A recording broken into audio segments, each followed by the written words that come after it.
ഒരു സംഭവം കഴിഞ്ഞാൽ ഇത് നേരത്തെ തന്നെ അറിയാമായിരുന്നു എന്ന് തോന്നിയിട്ടുണ്ടോ? നമസ്കാരം. ഇന്നത്തെ പുതിയ അറിവിലേക്ക് എല്ലാവർക്കും ഹൃദയം നിറഞ്ഞ സ്വാഗതം. അതായത് ഒരു സംഭവം കഴിഞ്ഞാൽ ഇത് നേരത്തെ തന്നെ അറിയാമായിരുന്നു എന്ന് തോന്നുന്ന ഈ മനസ്സിൻ്റെ സ്വഭാവത്തിന് ഒരു പേരുണ്ട്, ഹൈൻഡ്സെറ്റ് ബയാസ് എന്ന് പറയും. എന്താണ് ഇതിൻ്റെ ഡെഫിനിഷൻ എന്ന് നമുക്ക് നോക്കാം.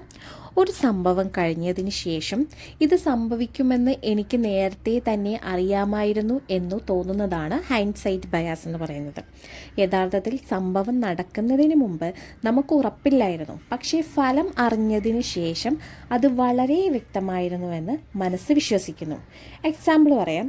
ഒരു ക്രിക്കറ്റ് മത്സരം കഴിഞ്ഞ് അവൻ ഈ ഷോട്ട് കളിക്കരുതായിരുന്നു, ഔട്ടാകുമെന്ന് അറിയാമായിരുന്നു, പക്ഷേ ഷോട്ട് കളിക്കുന്നതിന് മുമ്പ് നിങ്ങൾക്കത് ഉറപ്പായിരുന്നില്ല. അടുത്ത എക്സാമ്പിൾ നോക്കാം.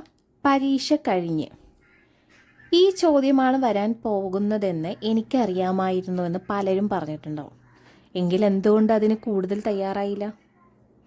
ഒരു ക്വസ്റ്റ്യൻ മാർക്കല്ലേ എൻ്റെ ലൈഫിലൊക്കെ എനിക്ക് ഉണ്ടായിട്ടുണ്ട്. ഓക്കെ, മൂന്നാമത്തെ നമുക്കൊരു വേറൊരു എക്സാമ്പിൾ നോക്കാം. ബിസിനസ്സിൽ ഒരു കട വിജയിച്ചാൽ ഈ കട വിജയിക്കുമെന്ന് ആദ്യം തന്നെ അറിയാമായിരുന്നു. പരാജയപ്പെട്ടാലോ? ഇത് പരാജയപ്പെടുമെന്ന് നേരത്തെ തന്നെ മനസ്സിലായിരുന്നു. ഇതെന്തുകൊണ്ട് സംഭവിക്കുന്നു ഇങ്ങനെ? നമ്മുടെ മസ്തിഷ്കം സംഭവങ്ങൾ കഴിഞ്ഞാൽ അവയെ യുക്തിസഹമായ ഒരു കഥയായി ബന്ധിപ്പിക്കുന്നു. അതുകൊണ്ട് ഫലം വളരെ വ്യക്തമായിരുന്നുവെന്ന് തോന്നുന്നു. ഓക്കെ, ഇങ്ങനെ സംഭവിക്കുന്നത് കൊണ്ടുള്ള പ്രശ്നങ്ങൾ എന്തൊക്കെയാണെന്ന് നമുക്ക് നോക്കാം. സ്വന്തം തെറ്റുകളിൽ നിന്ന് പഠിക്കാതിരിക്കുക, മറ്റുള്ളവരെ അനാവശ്യമായി കുറ്റപ്പെടുത്തുക, മൂന്നാമത്തേത് ഭാവിയിലെ തീരുമാനങ്ങളിൽ അമിത ആത്മവിശ്വാസം വരിക, നാലാമത്തേത് എനിക്ക് എല്ലാം അറിയാമെന്ന തെറ്റായ വിശ്വാസം ഉണ്ടാകുക. അടുത്തത് ഹൈൻഡ്സൈറ്റ് ബയാസിൻ്റെ പ്രശ്നങ്ങൾ രസകരമായ ഉദാഹരണങ്ങളിലൂടെ നമുക്ക് ഒന്നും കൂടി ഒന്ന് മനസ്സിലാക്കിയാലോ. Cricket expert.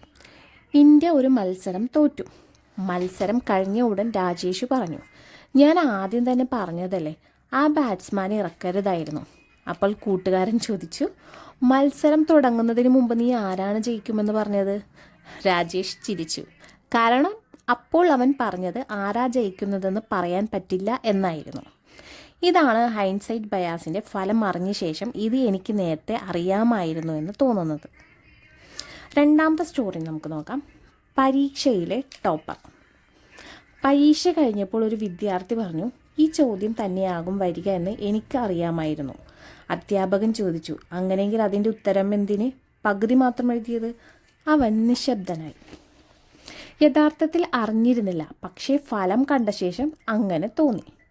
അടുത്ത നമുക്കൊരു സിനിമ റിവ്യൂവിൻ്റെ കാര്യത്തിൽ നമുക്ക് നോക്കാം. ഒരു പുതിയ സിനിമ റിലീസായി. ആദ്യം എല്ലാവരും പറഞ്ഞു, ഇത് ഹിറ്റാകുമോ ഫ്ലോപ്പാകുമോ പറയാൻ പറ്റില്ല. 2 ആഴ്ചയ്ക്ക് ശേഷം സിനിമ വലിയ ഹിറ്റായി.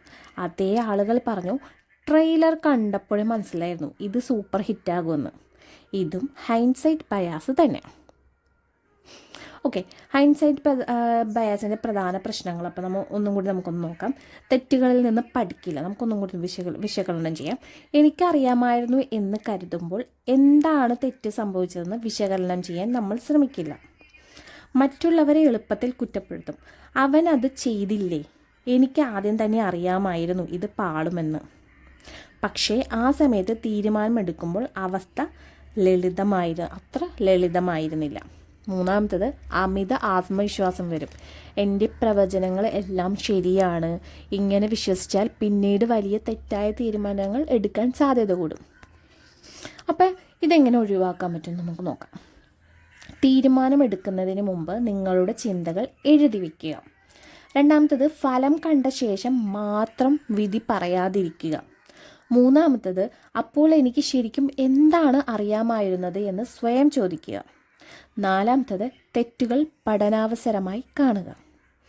അപ്പോൾ ഓർക്കാനൊരു വരി, സംഭവം കഴിഞ്ഞാൽ എല്ലാം വ്യക്തമായി തോന്നും, പക്ഷേ സംഭവത്തിന് മുമ്പ് ഭാവി ഒരിക്കലും അത്ര വ്യക്തമായിരുന്നില്ല. അപ്പോൾ അടുത്ത അറിവിൽ വീണ്ടും നമുക്ക് കാണാം. Thank you.